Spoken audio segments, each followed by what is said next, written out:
Hello and welcome back to the Beaglington Review, and in this review I'll be looking at this. Yes, I've got my hands on one of the new Hattons Genesis coaches.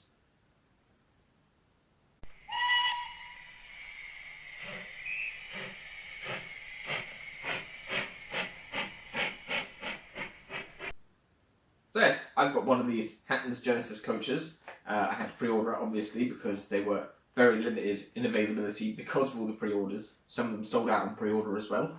This one is the 6-wheel composite Lavatory, first and third, number 271 in LBSCR unbut.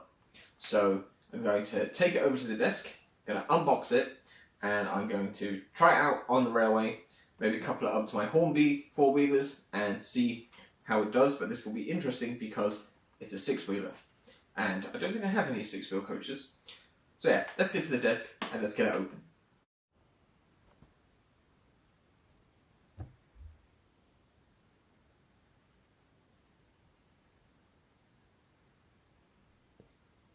So here it is, the Hattons Genesis coach.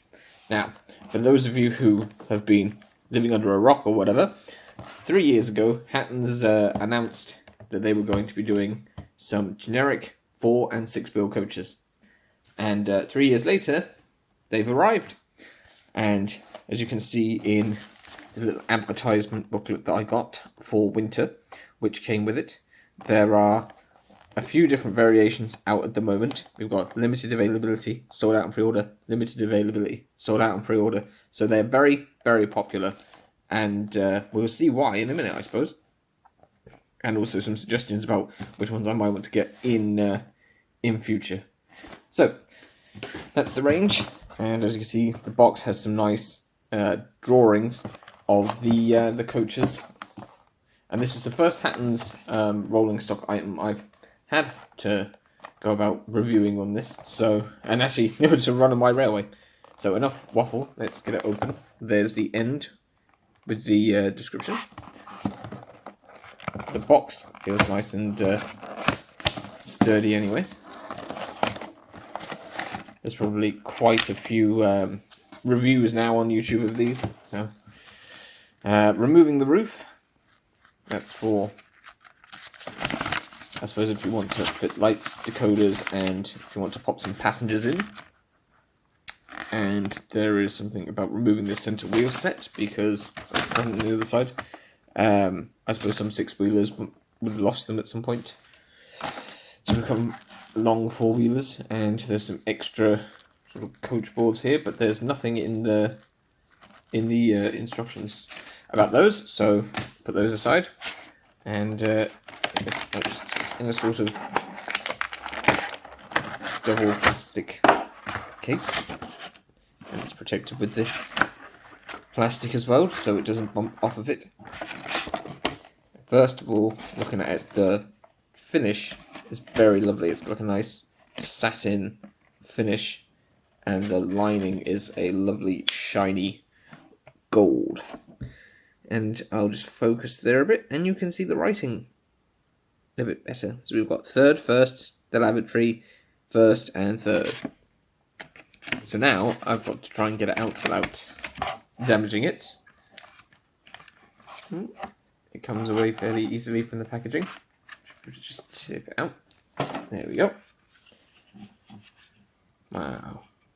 Lovely white roof with much more detailing on it than the Hornby ones, but I suppose the Hornby ones are, supposed to be really generic.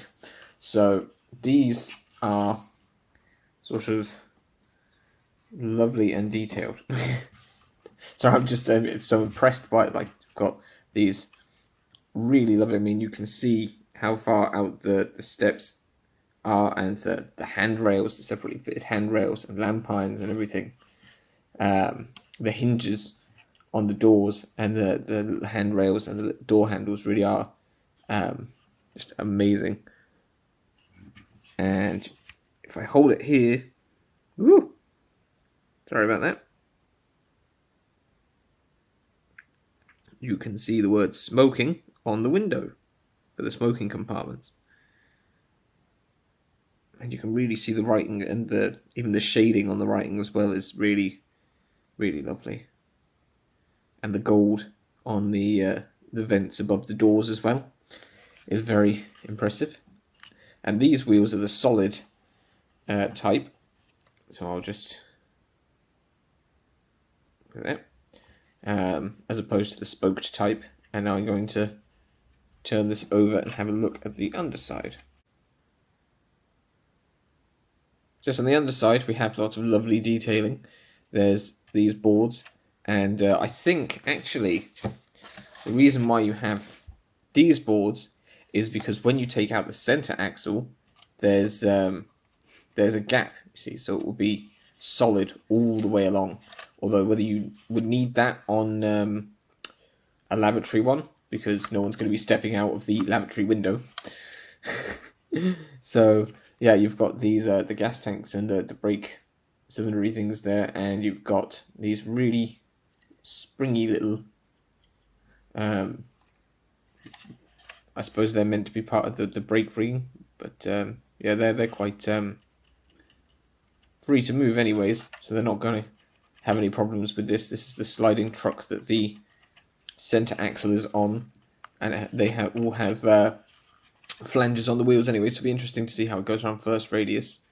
And those are some incredibly tiny screws though in the corners by the buffers. They're very small that hold on the boards. So yeah, I suppose there's enough of looking underneath. Just look slightly there, you can see the nice brake shoes. They don't rub on the wheels. And yeah, sorry, I'm erring a lot. I'm just really, really impressed. And look, this is the other end of the coach with more pipework and couplings, which are a bit stuck actually. There we go. And the couplings are pretty free to pivot, which is nice. Just show you that. As I was looking at them myself, because like I said, this is the first time I've ever had one of these to look at it, so I'm looking at it brand new, but just it looks amazing. I just wish I could have got more of them in multiple liveries, because they just are gorgeous. Like, and the inside of them, if I hold it like that, you might just be able to see through the window here the patterning of the luggage racks. And there are blue seats in the first class compartment as well. So, let's get this onto the railway. So yes, first off is the free rolling test. So I'm going to give it a little push and see if it can make it round through the station. Well, I wasn't expecting that. It is first radius, though. There we go. That's not too bad.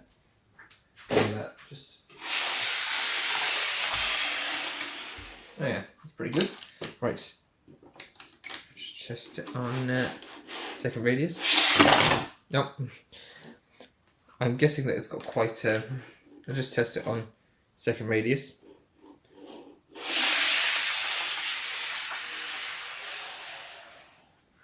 Yep, that's a similar performance. I'd say it would do the same on third radius. Just move to E4 over here. But there are some points halfway down third radius, so I'm not sure how that will affect it. Let's try to line up the centre axle first. Now, I find it's a bit unstable to push from the top like this, because ready? Oh yeah, glided straight through the points. Right, time for the points test. So we have the E4 now, going to couple up. Well, that coupled perfectly first time. Didn't expect any less. And now we throw the points. Rail that. And we see now how well it loses it.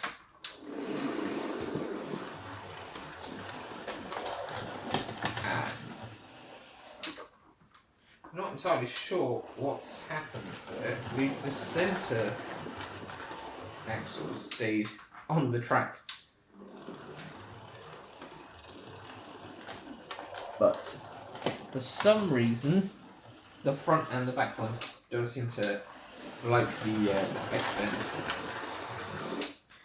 So what I'll do is try it coupled up as part of a train and see whether it has anything to do with the locomotive's rear coupling, which is on a pony truck, rear bogie. So I'm going to put the brake coach at this end and a first class coach at this end. These are the Hornby generic four-wheelers, which I'll show you the difference between them when I've completed this test. So just move forward, and now we'll see. First of all, I'll try to drive it through the points backwards onto the straight. There don't appear to be any issues there. It's the same thing about a second radius curve, but it's when we're doing this S-bend that I'm concerned about. Hopefully the four-wheel coach will go in first, perfectly fine. No, still seem to be having the same problem. Yeah. Right, I'm going to try this again on the outside line because there's another set of points over there that I can do the same test on. Right, here we go with the outside S-bend points test.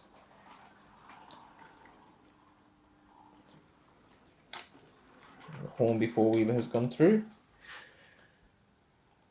And so has the Hattons one. Somewhat of a relief. I'll just change the direction of this and open point again, and go back out to line. Just increase the speed a little. We're going to have a burst of speed as we open this point again. Yep. And I'll just look backwards through it now at the same speed. And we'll see now.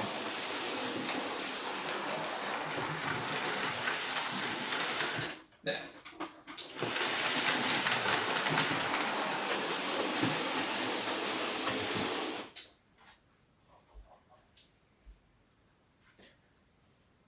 Well, I'd call that a success. Obviously, it doesn't like the points at the back. Maybe they're a little bit older. But yes, at least it's gone through this S-bend.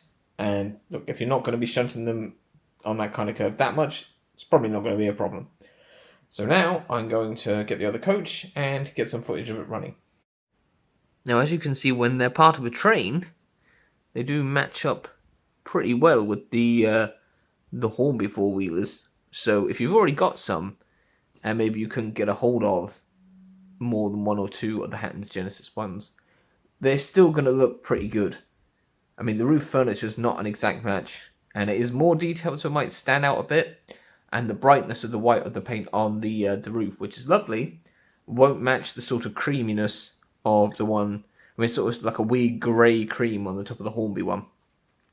But as part of a train with, as you see, with some LBSC locomotives, I've got my Umber Bachmann E4. It really does look fantastic. Really does look the part. And like I said, now I'm going to get a few bits of footage of it running, and then I'll give you a little bit of a summary. But yeah, really, really impressed.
Are you trying to be part of the reviews, Pushbus?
So there you have it. The Hattons Genesis coach range, and this one in LBSCR livery. Livery application's fantastic. It works on the railway. Had a little problem with my naff points, but worked on the outside, so it will go through. It's a good design of centre wheel truck thing, and I'm just really impressed, and I really hope that I can pick up some more, maybe in some other liveries, and they will match some of your other coaches as well fairly well. So yeah. Until next time, thank you very much for watching the Beaglington review, and if you wanted one of these coaches, I hope you've managed to get one. So, thanks very much for watching. Don't forget, you can like, share, comment, subscribe. There's a playlist thing as well for the other reviews. But until next time, thanks. Goodbye. Oh, shush, smush, smush.